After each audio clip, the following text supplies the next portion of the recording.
جی سب لوگ پوچھتے ہیں کہ ہمیں ٹیکسز بہت زیادہ کٹتے ہیں، ہم اسمال بزنس اونرز ہیں، ٹیکس سے بچنے کا کیا طریقہ ہے؟ بیٹا تمہیں تو پتہ ہی ہے کہ ہمارا کام بھی جو ہے نا بہت زیادہ ایکسپینڈ نہیں ہے، ہاں ہم لوگ جی بھی اسمال بزنس میں ہی آتے ہیں. میں نے نا پہلے کام کیا MNP والوں کے ساتھ، تو مجھے سمجھ نہیں اتنی لگی نا، لیکن مجھے مزہ نہیں آ رہا تھا. میں کہہ رہی تھی کہ جتنی محنت میری ہو رہی ہے مجھے اتنا ریٹرن نہیں مل رہا. ایسے میں نے نا کھپتی رہنا ان کے ساتھ اور سمجھنا لگنا. اس کے بعد کیا ہوا کہ میں نے اسی کے ساتھ کیری آن رکھا. لیکن اب 4-5 مہینے پہلے کی بات ہے کہ گورنمنٹ نے 4% GST ہاں جی جو ہے نا وہ اپلائی کر دیا. ہاں جی اب جب میں نے اپنی پیمنٹس دیکھی نا، کیونکہ ہر ہفتے کے بعد نا وہ مجھے پیمنٹس مل جاتی ہوتی تھی، ٹیوزڈے مجھے پیمنٹ ملتی تھی. پہلے تو تھوڑا بہت کچھ بچ جاتا تھا، اب جب GST 4% لگا نا تو میں نے جب اپنی کیلکولیشنز کرنی شروع کی تو مجھے تو کچھ بچتا ہی نہیں تھا. آپ نے سارا دن کھپنا. میں نے سارا دن کھپنا. میں نے کہا میں نے اپنا ٹائم بھی ویسٹ کرنا ہے، اپنی انرجی بھی ویسٹ کر صحیح رہی ہوں، بات ہے، اور پیکنگ بھی ساری خود ہی کرنی ہوتی تھی. سارا آپ کام نے خود ہی کرتی تھی، تو مجھے بچنا کچھ بھی نہیں، محنت بھی میری کافی پھر ہونی. کیا کیا؟ پھر میرے دماغ میں آیا کہ نا پوسٹ ٹیکس کے ساتھ نا میں رجوع کروں. فیصل بیٹا آج نا ہم دونوں نے پوسٹ ٹیکس کے دفتر جانا ہے، صحیح ہے. ادھر سے ہم لوگ بات چیت کریں گے. ہم لوگ چلے گئے پوسٹ ٹیکس کے دفتر. ادھر انہوں نے ہمیں سارا اپنا حساب کتاب بتایا.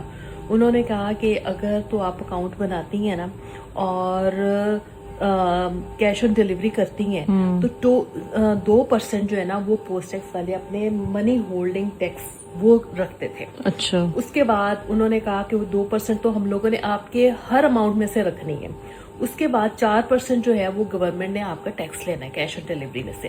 تو میں نے جب حساب لگایا ان کی ڈیلیوری چارجز اور ان کے 6% ٹیکس جو نکال کر بات تو ادھر چلی گئی. پھر بھی ہمیں کوئی فائدہ نہ ہوا. میں نے کہا نہیں جی میں نے تو ایسا کام نہیں کرنا کہ جس میں ہمارا فائدہ نہ ہو، محنتیں ہم کریں اور پیسہ کسی اور کو چلا جائے. پھر میں نے سوچا کہ بے شک کام تھوڑا ہو لیکن کام ہو پراپرلی. میں نے نا اپنا کام فل ایڈوانس پیمنٹ میں شروع کر دیا. میں نے کہا فل ایڈوانس پیمنٹ میں کریں گے، کنسائنی جو ہے وہ میرے اکاؤنٹ میں پیسے سینڈ کرے، مجھے ایزی پیسہ کروائے، جیز کیش کروائے، یا میرا اکاؤنٹ ہے اس میں مجھے پیسے سینڈ کرے، اور جو بھی ان کے ڈیلیوری چارجز بھی کم پڑیں گے اس طرح. صحیح بات ہے، اور بہت زیادہ پڑتے ہیں. کسٹمرز کو بھی بڑا فائدہ ہے کہ کسٹمرز کے ڈیلیوری چارجز منیمم ہم نے کر دیے، اور ٹیکس جو ہے وہ کسٹمرز کو بھی پے کرنا پڑنا تھا، ہمیں بھی ٹینشن تھی، ہمیں بھی پے کرنا پڑتا تھا. تو میں نے کسٹمرز کی ریلیف کے لیے اور اپنی ریلیف کے لیے دونوں کی پریشانیوں کا حل یہ نکالا کہ فل ایڈوانس پیمنٹ. جب سے فل ایڈوانس پیمنٹ کروائی ہے نو ریٹرن.